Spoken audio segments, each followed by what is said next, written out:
ప్రభువైన యేసుక్రీస్తు ప్రశస్తమైన నామం బట్టి అందరికీ వందనాలండి.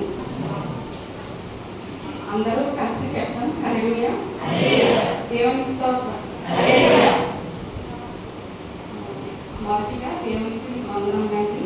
నాకు అవకాశం ఇచ్చిన పాస్టర్ గారికి, సంఘ బిడ్డలందరికీ కూడా వందనం చెల్లించుకుంటున్నాను. దేవుని నామంలో నేను ఇక్కడ నిలబడి ఉన్నాను కాబట్టి దేవుడు నాకు మంచిగా వాడుకోవాలని మీరు అందరూ ప్రార్థన చేయండి. ఒక చిన్న ప్రార్థన చేస్తాను. పరలోకమంతా మా ప్రియ పరలోక తండ్రి, మీ ఘనమైన నామమున నాకు వేలాది వందనాలు స్తోత్రించుకుంటున్నాను. ఇప్పుడు నేను వాక్యం చెప్పబోతున్నానండి. నన్ను నా ప్రభువా నీ ఆత్మతో నడిపించుకున్నాను. నీ శక్తి చేత నన్ను నింపి నాలో నీ ఉండి ప్రభువా నన్ను నడిపించి నీ బిడ్డకి ఏదైతే నా ప్రభువా కావలసి ఉన్నదో అది నా ద్వారా మీరు బయలుపరచమని ఇచ్చిన ప్రార్థన పాసనగా చేర్చుకోమని ప్రభు నీ కుమారుడైన యేసుక్రీస్తున్నాము ప్రతి అడిగి పెట్టుకుంటున్నాము. మొదటి కొరింథీయులకు రాసిన పత్రిక 12వ అధ్యాయం 4 నుంచి 11 వచనం చదువుతున్నామండి. చదువుతారండి. మొదటి కొరింథీయులకు రాసిన పత్రిక 12వ అధ్యాయం 4 నుంచి 11 వచనం. కృపావరములు నానా విధములుగా ఉన్నవి కానీ ఆత్మ ఒకటే, మరియు పరిచర్యలు నానా విధములుగా ఉన్నవి కానీ ప్రభు ఒకటే. నానా విధములైన కార్యములు కలవు కానీ అందరిలోనూ అన్నిటినీ జరిగించు దేవుడు ఒక్కడే. అయినను అందరి ప్రయోజనము కొరకు ప్రతి వానికి ఆత్మ ప్రత్యక్షత అనుగ్రహింపబడుచున్నది.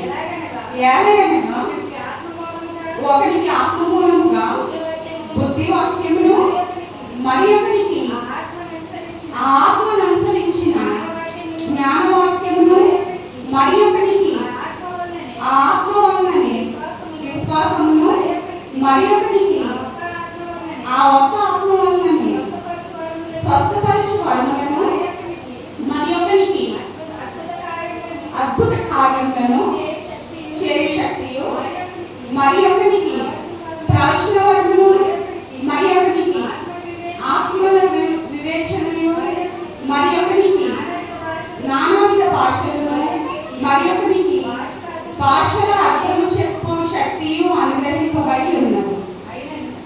చాలండి. దేవుడు నా పరిశుద్ధ వాక్యం దీవించిన గాక. ఆమేన్. ఈరోజు నేను చెప్పబోచిన వాక్యము మనకి దేవుడు ఎలాంటి వరాలను అనుగ్రహించాలి, మనం ఎలాంటి వరాలు పొందుకోవాలి, ఆ వరాలు పొందుకోవాలంటే అసలు మనం ఏం చేయాలి అనే దాని గురించి నేను ఈరోజు మీకు బోధించబోతున్నాను. కాబట్టి అసలు ఆత్మ అంటే ఏంటి, దాని వరాలంటే ఏంటి అనేది ఈరోజు మనం ధ్యానం చేసుకుందాం. అసలు ఎన్ని వరాలు ఉన్నాయి అనేది ఒకసారి లెక్క పెడతారండి. 8వ వచనం నుంచి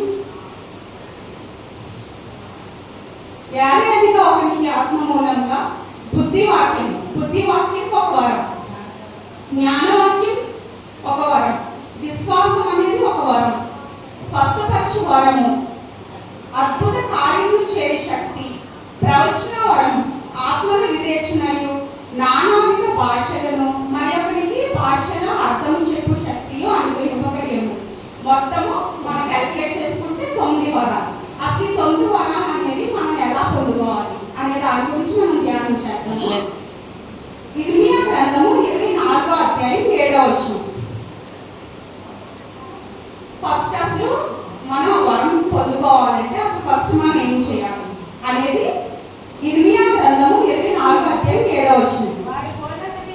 వారి పూర్ణ హృదయంతో మా యొక్కకు తిరిగి రాక వారు నా జనులన్నట్లును నేను వారి దేవుడు అన్నట్లును నేను యెహోవానని నన్ను ఎరుగు హృదయమును వారికి ఇచ్చాను. ఫస్ట్ మనం ఏం తెలుసుకోవాలంటే యెహోవా తండ్రియే మన దేవుడై ఉన్నారని మనం తెలుసుకోవాలి. అసలు ఈ వరం పొందుకోవాలంటే ఫస్ట్ స్టెప్, ఫస్ట్ మనం ఏం తెలుసుకోవాలంటే మన ప్రొవైడ్ యెహోవా తండ్రి యేసుక్రీస్తు ఇద్దరు కూడా ఒకరై ఉన్నారు. కాబట్టి యేసుక్రీస్తే నిజమైన దేవుడు అని మనం తెలుసుకోవాలి. ప్రతి ఒక్కరు అంగీకరిస్తున్నారంటే యేసయ్యే నిజమైన దేవుడు అని ప్రతి ఒక్కరు అంగీకరిస్తున్నారా? అంగీకరించిన వాళ్ళందరూ దేవునికి స్తోత్రం చెల్లించండి. హల్లెలూయా. ఫస్ట్ మనం యేసుక్రీస్తు మన నిజమైన దేవుడు అని మనం అంగీకరించాం. ఇది ఫస్ట్. నెక్స్ట్ తర్వాత అసలు ఏం చేయాలి? యెహెజ్కేలు గ్రంథము 11వ అధ్యాయం 19వ వచనం.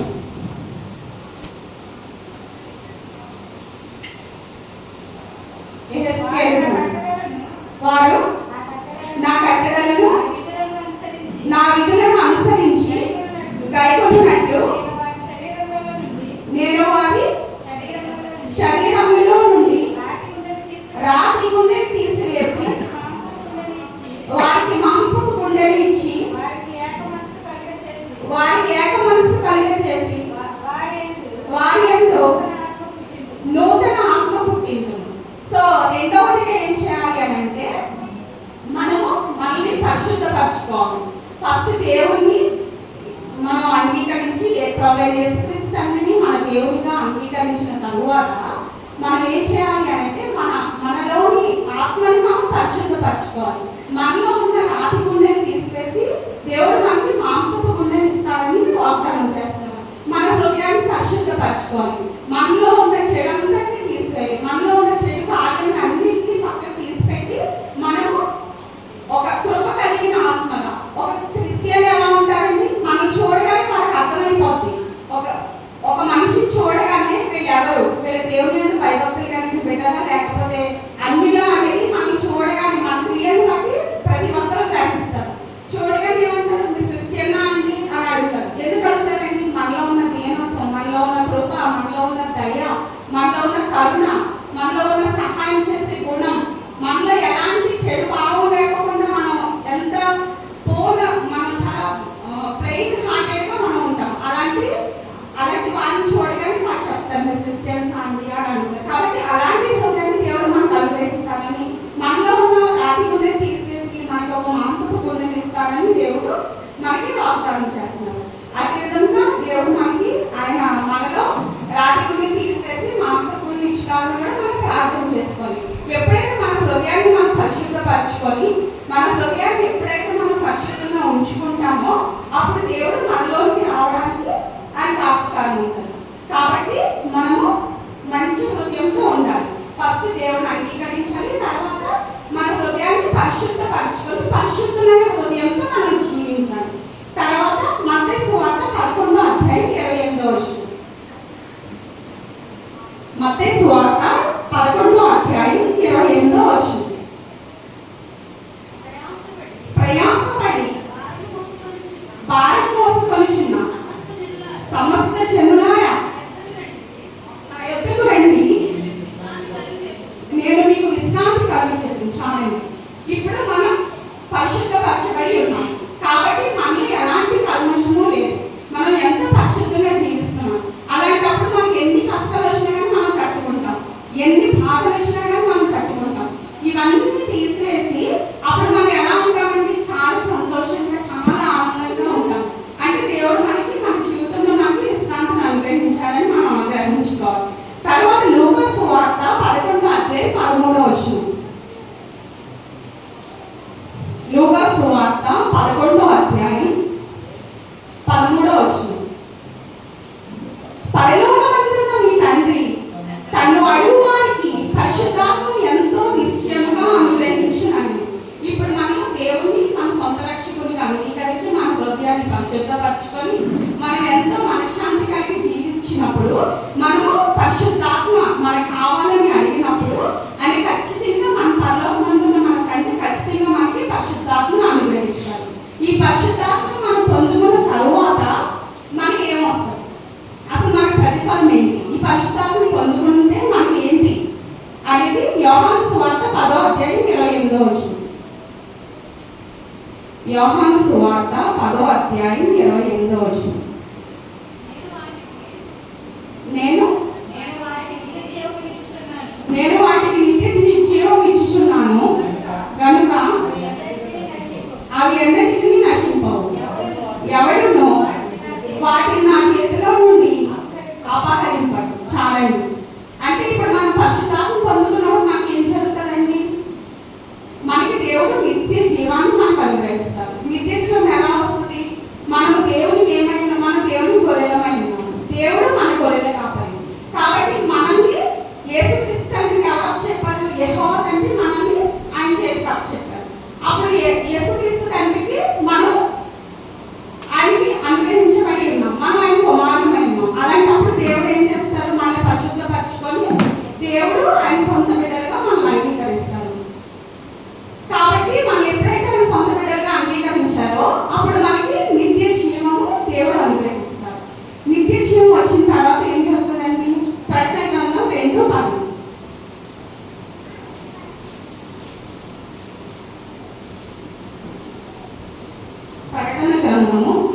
2వ అధ్యాయం 10వ వచనం. ఇదిగో మీరు శోధింపబడినట్లు అపవాది మీలో కొందరిని చెరలో వేయింపబోచున్నాడు. 10 దినములు శ్రమ కలుగును, మరణము వరకు నమ్మకముగా ఉండుము, నేను నీకు జీవ కిరీటం ఇచ్చేదను. ఇప్పుడు మనం నిత్య జీవం పొందుకున్న తర్వాత మనకి ఏమొస్తుందండి? మనకి ఈ లోకంలో ఉన్న శ్రమ అంతటినీ మనం అనుభవిస్తాము. తర్వాత మరణమైన తర్వాత దేవుడు మనకి ఏం అనుగ్రహిస్తారండి? జీవ కిరీటాన్ని అనుగ్రహిస్తారు. కాబట్టి అసలు ఈ వరములన్నీ పొందుకోవాలంటే ఇవన్నీ మనం కలిగి ఉండాలి. అసలు ఈ వరములు అంటే ఏంటి, వాటి యొక్క వివరణ తెలుసుకున్నాం. ఫస్ట్ వరం ఏంటండి? ఫస్ట్ వరం చదవగలండి, బుద్ధివాక్యం. అసలు బుద్ధివాక్యం అంటే ఏంటో మనం ధ్యానించాలి. యోబు గ్రంథము 28వ అధ్యాయం 28వ వచనం.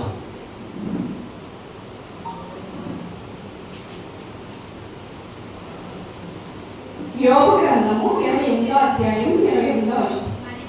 మనుష్యులు సార్ మైక్ తీసుకుంటాము.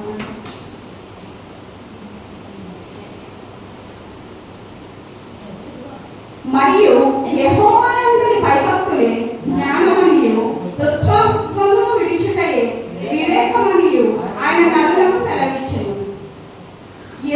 అసలు బుద్ధివాక్యం అంటే ఏంటండి? బుద్ధివాక్యం, జ్ఞానవాక్యం, ఈ రెండు కూడా కలిపి ఉన్నాయి.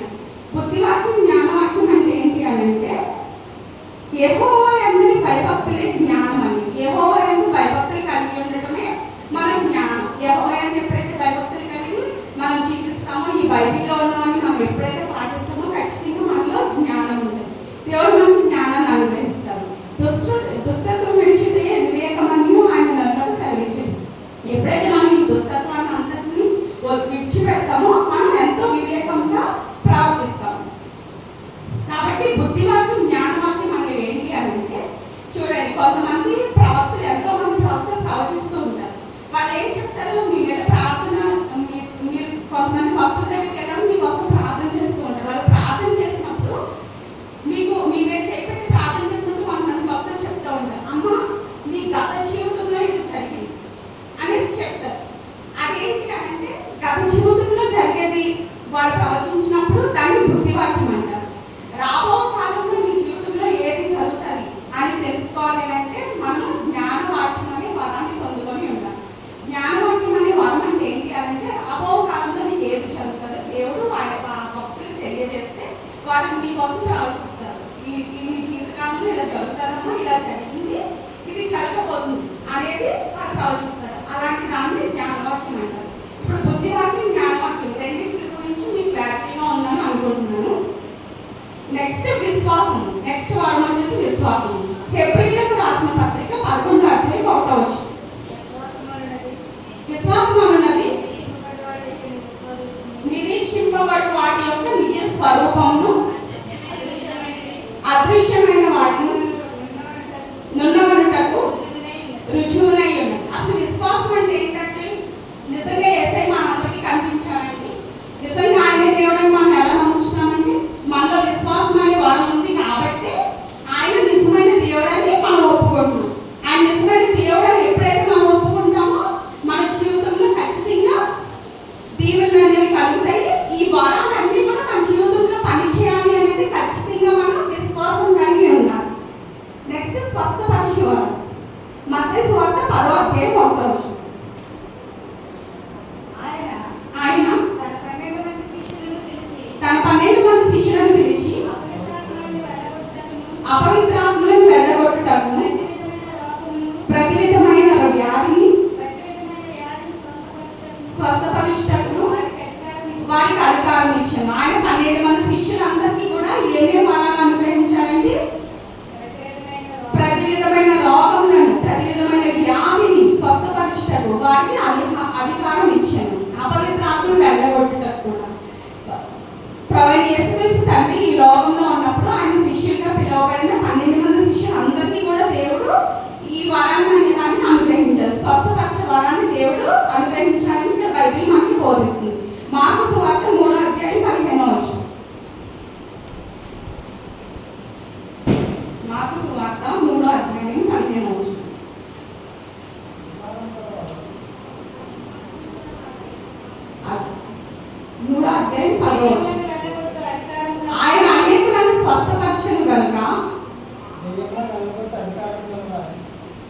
రోగ పీడితులైన వారందరూ ఆయనను ముట్టుకొనవలెనని ఆయన మీద పడుచుంది. మార్కు సువార్త 3:10. సో దేవునికి స్వస్థపరిచే వరం ఉంది కాబట్టి దేవుడు కూడా మనందరికీ కూడా స్వస్థపరిచే వరాన్ని అనుగ్రహిస్తున్నారు. దేవుడు స్వస్థపరుస్తాడు కాబట్టి రోగులైన అనేక వారిని దేవుడు స్వస్థపరిచారు. అదే విధంగా శిష్యులు కూడా ఆయన అదే వరాన్ని అనుగ్రహించారు. ఆ తర్వాత అపోస్తలులు కూడా అనేక మందిని స్వస్థపరిచారు. అదే విధంగా ఇప్పుడు కూడా స్వస్థ కార్యం జరుగుతున్నాయి. ఈ కార్యములన్నీ జరుగుతున్నాయంటే దానికి కారణం దేవుని ఆత్మ ద్వారా ప్రతి కార్యము ప్రతి ఒక్కరి జీవితంలో జరుగుతుంది. కాబట్టి మార్కు సువార్త 16:18.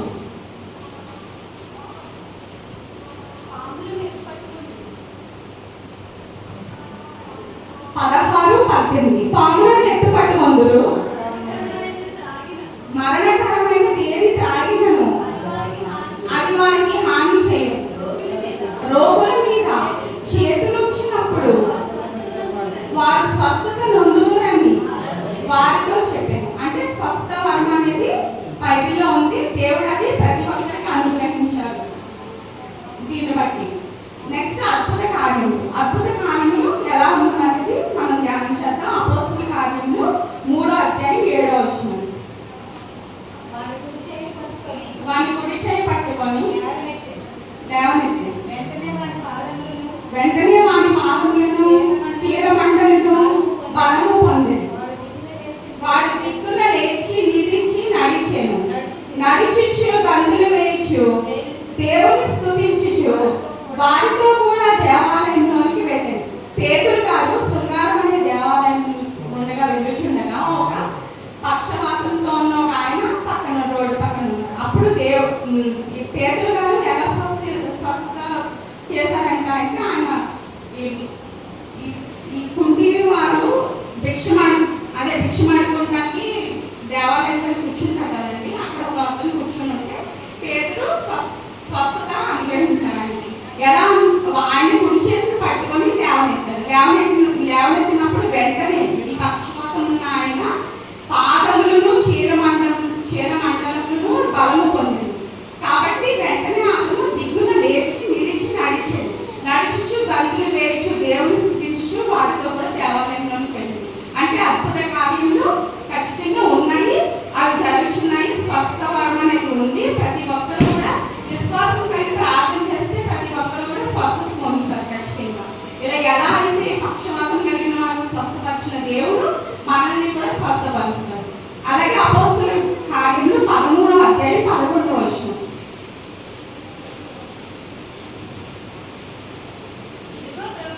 ఇదిగో ప్రభువు తన చెయ్యి నీ మీద ఎత్తి ఉన్నాడు. నీవు కొంతకాలము గుడ్డి వాడవై సూర్యుని చూడకుండాని చెప్పాను. వెంటనే మబ్బును చీకటియు అతని కమ్మిన కనుక అతడు తిరుగుచు ఎవరైనా చెయ్యి పట్టుకొని నడిపించునా అని వెదర్చుండే. ఇక్కడ బాగేశ్వరం ఒక ఆయన ఉన్నారు. ఆయన గారడీ విద్య చేసేవాడు. అలాంటి ఆయనకి పౌలు గారు అంటే అద్భుత కార్యం ఎలా అయినా చదవచ్చు. నెగిటివ్గా కూడా ఉండొచ్చు, పాజిటివ్గా కూడా ఉండొచ్చు. చెడు కార్యములు జరిగే వారి జీవితాల్లో దేవుడు వారి జీవితాన్ని శాపగ్రస్తంగా కూడా మారుస్తారు. ఇక్కడ పౌలు ప్రవచించి ఆయన ఏమన్నారంటే నువ్వు కొంతకాలం గుడ్డిగా వాడపై సూర్యుని చూడకూడదు అని చెప్పారు పౌలు గారు. అలా పౌలు గారు ప్రవచించిన వెంటనే అతను గుడ్డివాడే ఈ సూర్యకాంతిని చూడకుండా ఉన్నారు బయలుదేరుతున్నాయి.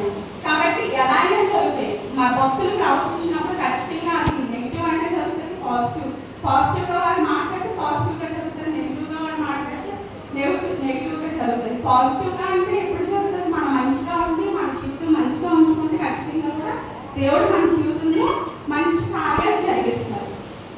అపోస్తల కార్యములు 20:10.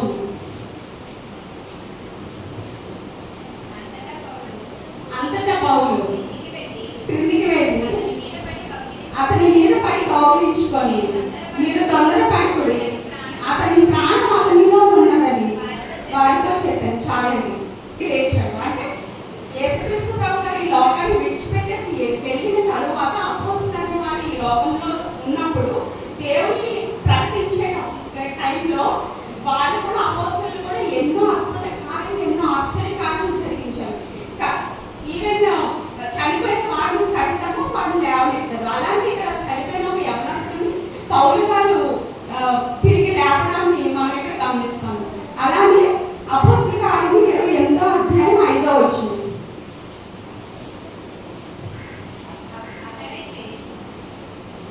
28:5. అతడైతే ఆ విష జంతువును అగ్నిలో అణిచివేసి ఏ హాని పొందలేదు. పౌలు గారు ఒక ప్లేస్ లో ఉన్నప్పుడు కొన్ని పుల్లలు తీసుకొచ్చి అక్కడ మంట వేద్దామని చూసుకున్నప్పుడు అందులో నుంచి ఆ వేడి సెగకి ఏం జరుగుతుందంటే ఒక పాము వచ్చి పౌలు గారు చేయి పట్టేసుకుంటుంది. పట్టుకున్నప్పుడు అక్కడ చుట్టూ ఉన్న జనమంతా అనుకుంటారు చాలా చాలా పాపం చేసి ఉన్నాడు, ఈ మరణకరమైన పాపం ఏదో చేశాడు, అందుకే ఇంక మరణ శిక్ష దేవుడు అని ఆయన విధించాడు. న్యాయాధిపతి ఒకడు ఇలాగా ఆయన ఇట్లా మరణానికి అప్పగించాడు, అందుకే పాము వచ్చి కాటేసింది అని అనుకుంటారు. కానీ నిజంగా ఆ విషయంతో ఆయన కలిసినప్పుడు ఆయనకి ఎలాంటి హాని జరగలేదు. అంటే మనం దేవుడిలో ఎంత బలంగా ఉంటామో, పౌలు గారు ఎంత బలంగా ఆయన దేవుని ప్రకటించి ఎన్నో ఇబ్బందులు ఎదుర్కొని ఎంతో మరణకరమైన మార్గంలో కూడా ఆయన ప్రయాణించారు. అలాంటి ప్రయాణించిన పౌలు గారికి ఎప్పుడైతే విషయంతో ఆయన్ని పట్టుకుందో, ఆయన కలిసిందో, అప్పుడు కూడా దేవుడు ఆ మరణకరమైన విష జంతువుల నుంచి కూడా దేవుడు ఆయన రక్షించి పౌలు గారికి జీవాన్ని అనుగ్రహించారు. అంటే మనం ఎంత బలంగా ఉంటామో దేవునిలో, ఆయన ఆత్మని ఎవరైతే బాగా పొందుకొని ఆయన పరిశుద్ధాత్మతో ప్రార్థన చేస్తామో, మరణకరమైనది మనం తిన్నా కానీ, మరణకరమైనది మనం తాగినా కానీ అది మనల్ని ఎలాంటి హాని చేయదు. ఖచ్చితంగా మనం జీవంగా జీవించి ఉంటాం. ఇలా ఉండాలి అంటే ఖచ్చితంగా మనము పరిశుద్ధాత్మ పొందుకోవాలి, ఆయనలో మనం బలంగా ఉండాలి, దృఢ నిశ్చయంతో మనం జీవించాలి. ఆయనలో విశ్వాసంగా జీవించి ఉంటే కూడా మరణం కూడా మనల్ని ఎంత మాత్రము మన దగ్గరికి రాదు. ఎందుకంటే మన దేవుడు మరణాన్ని చేయించి ఉన్న దేవుడు, తిరిగి నృత్యం చేయలేని 3వ దినం తిరిగి లేచిన దేవుడు, ఆయన పునరుద్ధానుడై ఉన్న దేవుడు ఖచ్చితంగా మనల్ని జీవింపజేస్తారు. మరణం ఎలాంటిది కూడా మనల్ని తాగదు. అదేవిధంగా అపోస్తల కార్యము 28వ అధ్యాయం 8వ వచనం. అప్పుడు పొప్పి యొక్క తండ్రి జ్వరము చేతను రక్తభేది చేతను బాధపడుచు పండుకొని ఉండేను. పౌలు అతని యొద్దకు వెళ్ళి ప్రార్థన చేసి అతని మీద చేతి నుంచి స్వస్థపరిచెను. పౌలు గారు ఎవరి మీద చేతి నుంచి ప్రార్థన చేసినా కానీ వారికి స్వస్థత అనేది కలిగేది. పౌలు గారు ఒక పొప్పి యొక్క తండ్రి, ఒక ఆయన పొప్పి అని ఒక ఆయన ఉన్నారు. ఆయన తండ్రి గారికి జ్వరం చేత రక్త వేడి చేత బాధపడుచున్నప్పుడు వెళ్ళి ప్రార్థన చేస్తే ఇంత భయంకరమైన రోగం ఎవరైనా బ్రతుకుతారంటే ఖచ్చితంగా చనిపోతారు. కానీ పౌలు గారు ప్రార్థన చేసినప్పుడు ఆయన స్వస్థత పొందారు. ఆయన స్వస్థత పొందారంటే ఎందుకు పొందారండి? పౌలు గారు ప్రార్థన చేస్తే స్వస్థత వచ్చేస్తుంది. ఎందుకు వచ్చిందండి? పౌలు గారిలో ఎవరున్నారు? పరిశుద్ధాత్మ దేవుడు ఉన్నారు. పరిశుద్ధాత్మ కార్యములు పౌలు చేత జరిగించబడి కాబట్టి మరణకరమైన రోగముల నుంచి కూడా అనేకమైన జనాన్ని ఆయన స్వస్థపరిచారు. ఇవన్నీ అద్భుత కార్యములుగా వివరించబడి ఉన్నాయి. నెక్స్ట్ వరం వచ్చేసి ప్రవచన వరం. ప్రవచన వరం గురించి మనం బైబిల్లో చూద్దాం. అపోస్తల కార్యములు 11వ అధ్యాయం 27వ అధ్యాయం 28వ వచనం. అపోస్తల కార్యములు ఆ దినముల యందు ప్రవక్తలు యెరూషలేము నుండి అంతియోక్యకు వచ్చిరి. వారిలో అగబు అని ఒకడు నిలువబడి భూలోకమంతటా గొప్ప కరువు రాబోచున్నదని ఆత్మ ద్వారా సూచించాను. అది క్లౌదియ చక్రవర్తి కాలమందు సంభవించింది. ఇది నిజంగా జరిగిన విషయం అండి. ఎందుకు అని అంటే క్లియర్గా మనకి ఇక్కడ రాశారు. అది క్లౌదియ చక్రవర్తి కాలమందు సంభవించాను. అంటే అప్పట్లో క్లౌదియ అనే ఒక చక్రవర్తి గారు పరిపాలించేవారు. ఆయన కాలంలో అగబు అనే ఒక ప్రవచించే ప్రవక్త గారు ఏమని చెప్పారంటే భూలోకం అంతటా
చేయాలి అనేది.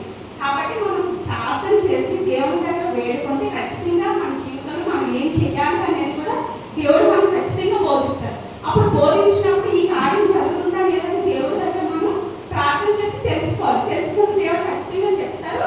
ఆ చెప్పిన విధంగానే మనం నడుచుకోవాలి. ఇది ప్రవచనాలు. మొదటి కొరింథీయులకు రాసిన పత్రిక 14:29.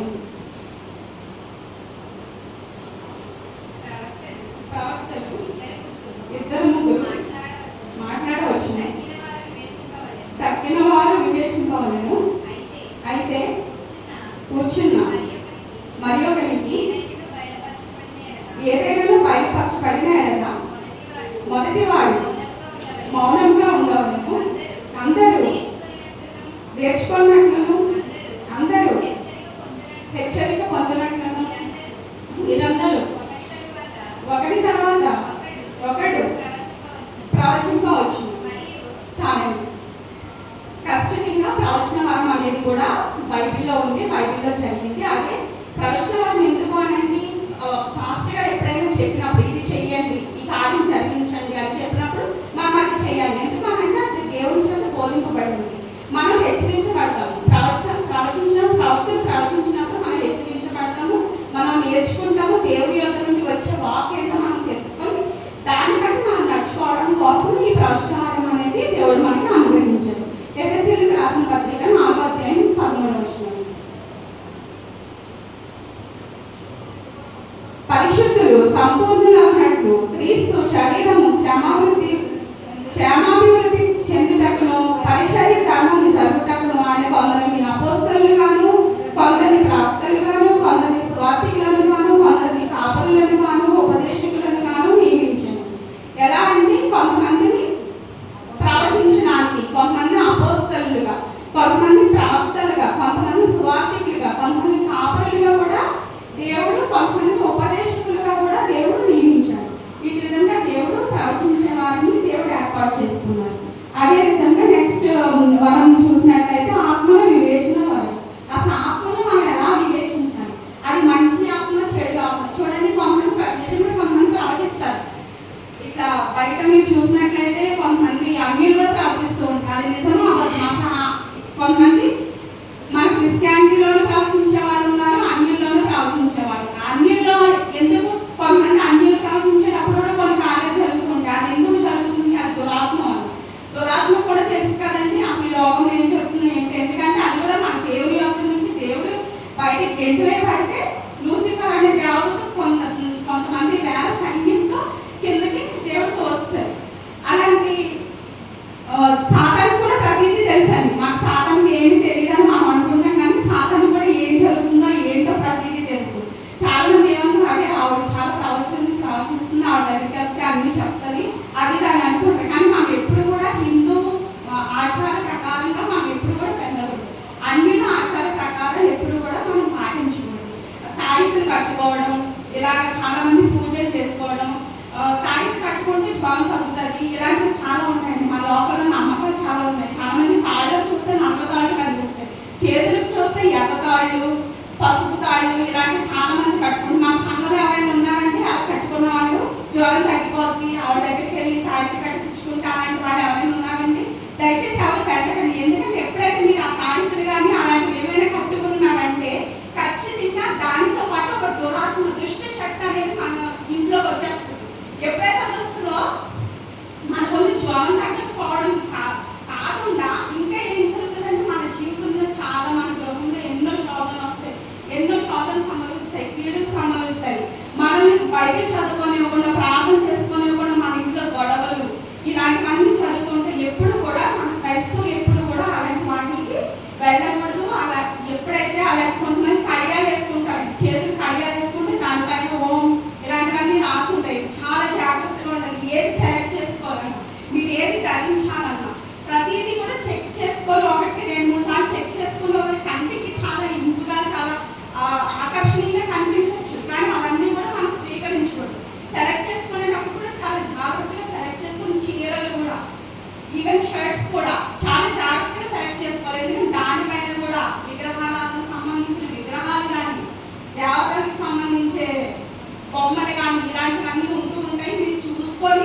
ఏది కొనుక్కోవాలనుకున్నా కానీ జాగ్రత్తగా చూసుకొని కొనుక్కోండి. అది కూడా నేను చెప్తున్నాను. ఎందుకు అంటే మనం ప్రతిదీ కూడా వివేచన ఆత్మని మనం తెలుసుకొని ఉంటే కనుక మనలో ఎప్పుడైతే ఆత్మను వివేచించే వరం ఉంటుందో ప్రతిదీ మనకు తెలుస్తుంది. దేవుడు మనకు బోధిస్తాడు, ఇది తీసుకోవాలా లేదా, మనం ఎలా ఉండాలి. ఎదుటి వాళ్ళు మాట్లాడేటప్పుడు వాడు పరిశుద్ధంగా మాట్లాడుతున్నారా, అపవిత్రంగా మాట్లాడుతున్నారా, వాడు మంచిగా మాట్లాడుతున్నారా, చెడుగా మాట్లాడుతున్నారు. చాలా మంది చాలా స్వీట్గా మాట్లాడతారు, కానీ దాంట్లో చాలా విషపూరితమైన మాటలు ఉంటాయి, మోసకరమైన మాటలు ఉంటాయి. అవి ఏంటి అంటే మనం గ్రహించుకొని మనం తెలుసుకోవాలి అని అంటే మనలో ఏది ఉండాలండి, ఆత్మలను వివేచించే బలం ఉంటారు. అది ఉంటేనే కానీ మనకు తెలియదు నిజంగా బయట వ్యక్తి ఎలా మాట్లాడుతున్నారు, మనతో ఎలా ప్రవర్తిస్తున్నారని. కాబట్టి మొదటి యోహాను రాసిన పత్రిక 4వ అధ్యాయం 1వ వచనం చదవండి. కొన్ని గట్టిగా చదువుతాయి. మొదటి యోహాను రాసిన పత్రిక 4వ అధ్యాయం 1వ వచనం. ప్రియులారా, అనేకులైన అబద్ధ ప్రవక్తలు లోకములోనికి బయలు వెళ్ళి ఉన్నారు కనుక ప్రతి ఆత్మను నమ్మక ఆయా ఆత్మలు దేవుని సంబంధమైనవో కావో పరీక్షించుకోండి. ఇప్పుడు అర్థమైందండి, ఏ ఆత్మలు దేవుని సంబంధమైనవి, ఏవే ఆత్మలు అబద్ధ ప్రవక్తలకు సంబంధమైనవి అనేది మనం తెలుసుకోవాలి. ఖచ్చితంగా మనం తెలుసుకోవాలి. ఎందుకు అని అంటే మనం ఏదంటే ఈ జనులందరూ మనం మోసం చేస్తారు. చూడండి, కొంతమంది చర్చెస్లో కూడా ఈ మధ్యన చాలా మంది మోసకరమైన ప్రవక్తలు బయలుదేరారు. నేనే క్రీస్తుని, నాకు చెప్తే మీ బాధలన్నీ పోతాయి, లేకపోతే నేను మీకు ప్రార్థన చేస్తే మీకు తగ్గిపోద్ది. ఇలాగ కొన్ని ఇప్పుడు నిజమైన స్వస్థ వారు ఉందంటే అబద్ధంగా కార్యాలు జరిగేవి కూడా జరుగుతున్నాయి ఈ లోకంలో. ఈవెన్ చర్చెస్లో కూడా జరుగుతున్నాయి ఇలాంటివన్నీ. మీరు చూసినట్లయితే బయట ప్రపంచం చాలా చెడిపోయింది. మనం చాలా గ్రహించుకోవాలి. ఎందుకంటే మనం గ్రహించుకోకపోతే చాలా మోసపోతాము. ఎవరు పడితే వాళ్ళు నమ్మకండి, ఎవరు పడితే వాళ్ళ దగ్గరికి వెళ్ళకండి. ఎందుకంటే అబద్ధ ప్రాప్తులు కూడా ఉన్నారు. నేనే క్రీస్తునానికి వచ్చే రోజులు కూడా ఉన్నాయి. కాబట్టి నిజమైన దేవుడు ఎవరనేది తెలుసుకొని నిజమైన ఆత్మ, అసలు దేవుని సంబంధమైన ఆత్మ లేకపోతే సాతానికి సంబంధించిన ఆత్మ ఇదని మనం గ్రహించుకునే లేకుండా కూడా మనం ప్రార్థన చేసుకోవాలి. ఆ వరం మనం ఎప్పుడైతే కలిగి ఉంటామో ఖచ్చితంగా మనకు తెలుస్తుంది ఇది పరిశుద్ధాత్మ ద్వారా జరుగుతున్న కార్యమా లేకపోతే అపవిత్రమైన ఆత్మ ద్వారా జరుగుతున్న కార్యం అనేది కూడా మనకు తెలుస్తుంది. కాబట్టి ఆత్మ వివేచన వరం కూడా మనం కలిగి ఉండాలి. అలాగే 8వ వరం భాషలు మాట్లాడేవారు, 9వ వరం భాషలకు అర్థం చెప్పేవారు. దీని గురించి ఒకసారి మనం చదువుతాం. మార్కు సువార్త 16వ అధ్యాయం 17వ వచనం.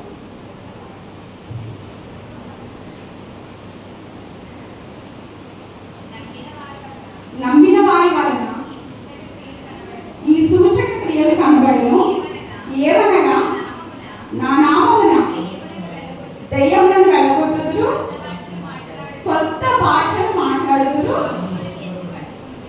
ఏంటండి పాములను ఎత్తి పట్టుకుందురు, మరణకరమైనది ఏది త్రాగినము అది వారికి హాని చాలండి. అంటే మన భాషలు మాట్లాడే వారిని కూడా దేవుడు మనకు అనుగ్రహిస్తారు.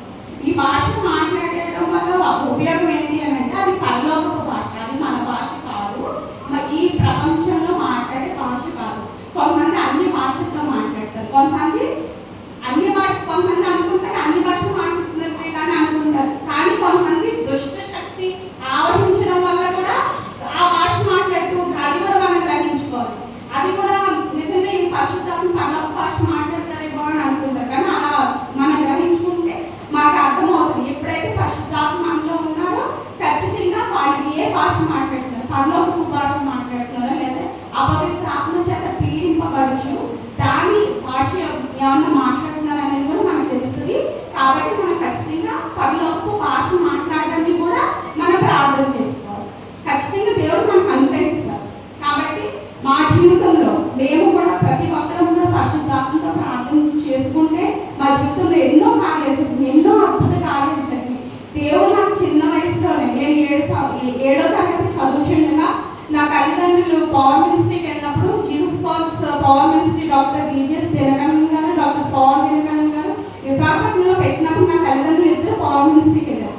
వారిద్దరు కూడా పరిశుద్ధాత్మ పొందుకొని అన్ని భాషల్ని మాట్లాడే శక్తిని దేవుడు వారికి అనుగ్రహించాడు. నిజంగా ఎప్పుడైతే అది జరిగిందో నా తల్లిదండ్రులు ఇంటికి వచ్చి మేము ఇలా పొందుకున్నామని చెప్పినప్పుడు నేను మా చిన్న ఇద్దరం కలిసి ఒక గదిలో ఉండి ప్రార్థన చేస్తూ దేవుడిని వేడుకుంటూ, ప్రభు మీరు మాకు కూడా అనుగ్రహించిన తండ్రి ఈ పరిశుద్ధాత్మ శక్తిని మాకు కూడా ఇవ్వండి అంటే దేవుడు మా జీవితంలో నెరవేర్చాడు.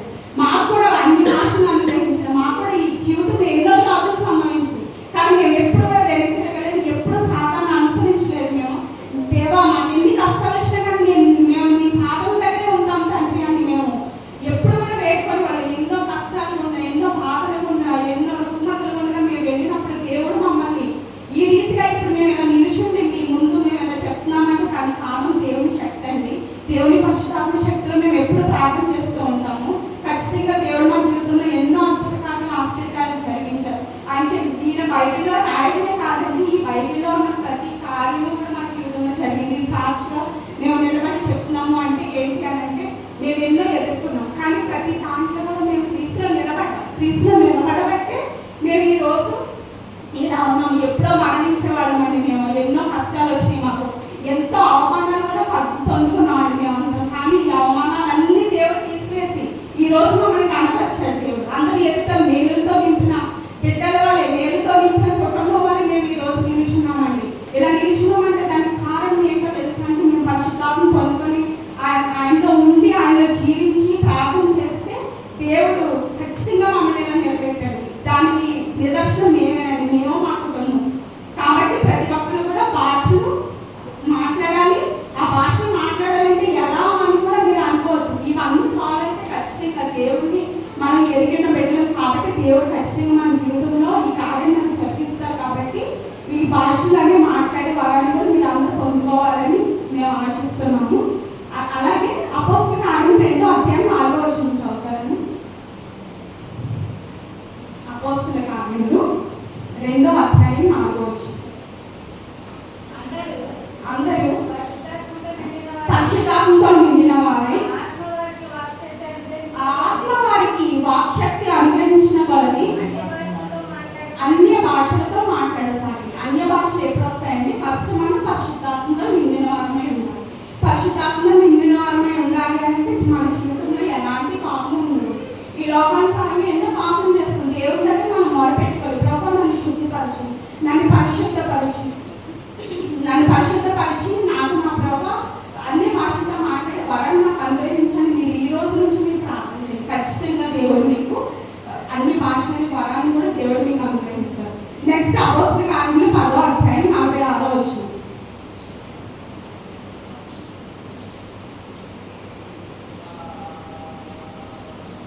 సున్నతి పొందిన వారిలో పేతురుతో కూడా వచ్చి విశ్వాసులందరూ పరిశుద్ధాత్మ వరము అన్ని జనుల మీద సైతం కుమ్మరింపబడుట చూచి విభ్రాంతి నొందిరి. ఏలయనగా వారు భాషలతో మాట్లాడచ్చు దేవుని కనపరచుగా వింది. ఈ పరిశుద్ధాత్మ అనే వారు ఈ భాషలతో మాట్లాడే వారు ఏంటంటే అది పరలోకపు భాష. పరలోకపు భాష అంటే మనం ఏం చేస్తామండి? దేవుని ఆరాధించడమేనండి. పరిశుద్ధాత్మ అన్ని భాషలో మాట్లాడడం దేవుని స్తుతించడం, దేవుని ఆరాధించడం. దేవుని ఆత్మ పరిశుద్ధాత్మ అనేది మనలోకి వచ్చి మనలో నుంచి మన ఆత్మ ద్వారా దేవుడికి మొరపెట్టుకుంటుంది. అదే పరిశుద్ధాత్మ వరం అంటే అదే అన్ని భాషలకు వరం. అన్ని భాషలతో మాట్లాడడం అంటే పరలోక భాషతో మనలో ఉన్న పరిశుద్ధాత్మను ఆయనకి మొరపెట్టుకుంటాం, ఆయన స్తుతిస్తాం. అదే అన్ని భాష. నెక్స్ట్ అపోస్తల కార్యములు 19వ అధ్యాయం 6వ వచనం. తరువాత పౌలు వారి మీద చేతులుంచగా పరిశుద్ధాత్మ వారి మీదకి వచ్చెను. అప్పుడు వారు భాషలతో మాట్లాడటకును ప్రవచించుటకును మొదలుపెట్టి. చాలండి, చూడండి. ఎప్పుడైతే పౌలు గారు వారి మీద చేతుల నుంచి ప్రార్థన చేస్తారో